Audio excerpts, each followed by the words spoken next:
Now on Mr. Bove, Emil Bove. Last week, Senate Republicans on the Judiciary Committee reported out one of Donald Trump's worst judicial nominees yet, Emil Bove, and that's saying a lot because there are so many bad ones. Judiciary Republicans were so afraid to talk about Mr. Bove's nomination that, in fact, the Republican chair cut off debate time and refused to let all Democrats speak. And rather than being part of this farce, Judiciary Democrats, led by my friend, the ranking member, Senator Durbin, rightly walked out of the hearing. I commend my Democratic colleagues for standing up for the integrity of our courts and refusing to participate in a compromised committee process for a deeply compromised nominee. It's obvious why the Republicans were so eager to cut off debate. They know the arguments against Mr. Bove are telling and so unworthy of anyone nominated to a court of appeals or any judicial position in this government.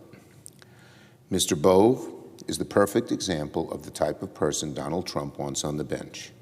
Political, aggressive, unprofessional, abusive, and ready and willing to put the Trump agenda over the rule of law. We all know what Donald Trump wants from judges, complete obeisance to whatever he wants, regardless of rule of law, regardless of precedent, regardless of the Constitution. And Mr. Bove has a long history of defending Donald Trump when he was his personal attorney. He defended the president when the president was accused of inciting the January 6th insurrection, mishandling classified documents, falsifying business records, and more. Well, what should that do when someone defends a president who's accused of very serious crimes? It should disqualify them for the bench, but the opposite occurs in the Trump administration.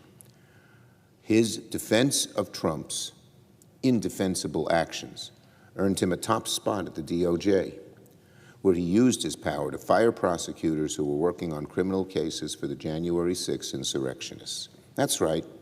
Mr. Bove helped the rioters who assaulted law enforcement officers on January 6th get off without any charges. What is happening to this country? What is happening? And if that's not enough to disqualify him, one whistleblower testified that Mr. Bove repeatedly told DOJ lawyers to ignore court orders and even deliberately mislead judges. Mr. Bove encouraged officials not to tell judges the truth, the same sort of judges he is now nominated to serve alongside. How can someone who has such disregard for our judges and our courts be trusted on the bench? Mr. Bove's nomination previews the dark, ominous plan that Donald Trump and Republicans have for the federal judiciary. They want to fill our courts with partisan operatives who will protect and serve Donald Trump, not protect the rule of law. Experience doesn't matter. Judicial independence doesn't matter. Understanding the law and applying it without fear or favor doesn't matter at all. In fact, there's fear of Donald Trump among so many of the Republican nominees for judge and of so many of our Republican senators.